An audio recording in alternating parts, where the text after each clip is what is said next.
চলে আয়, হয়ে গেছে আমার, তাড়াতাড়ি চলে আয়। আবার তুমি আলু ভাতে আজ মেখেছো, আমি আলু ভাতে আজ খাবো না আর। কেন, কত সুন্দর তো মা দিয়েছি, তা কিনে খাবি তুই? আমি মাছ ভাজা খাবো। মাছ ভাজা হলে হয়ে যাবে তো তোর? হ্যাঁ। ঠিক আছে, তাই হবে। কি মাছ লাগবে বল?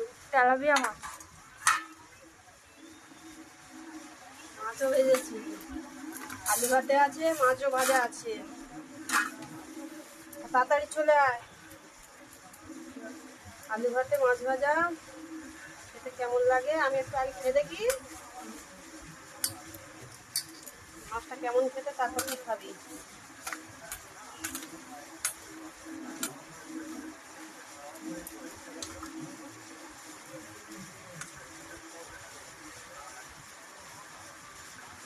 তাড়াতাড়ি চলে আয়, মাছ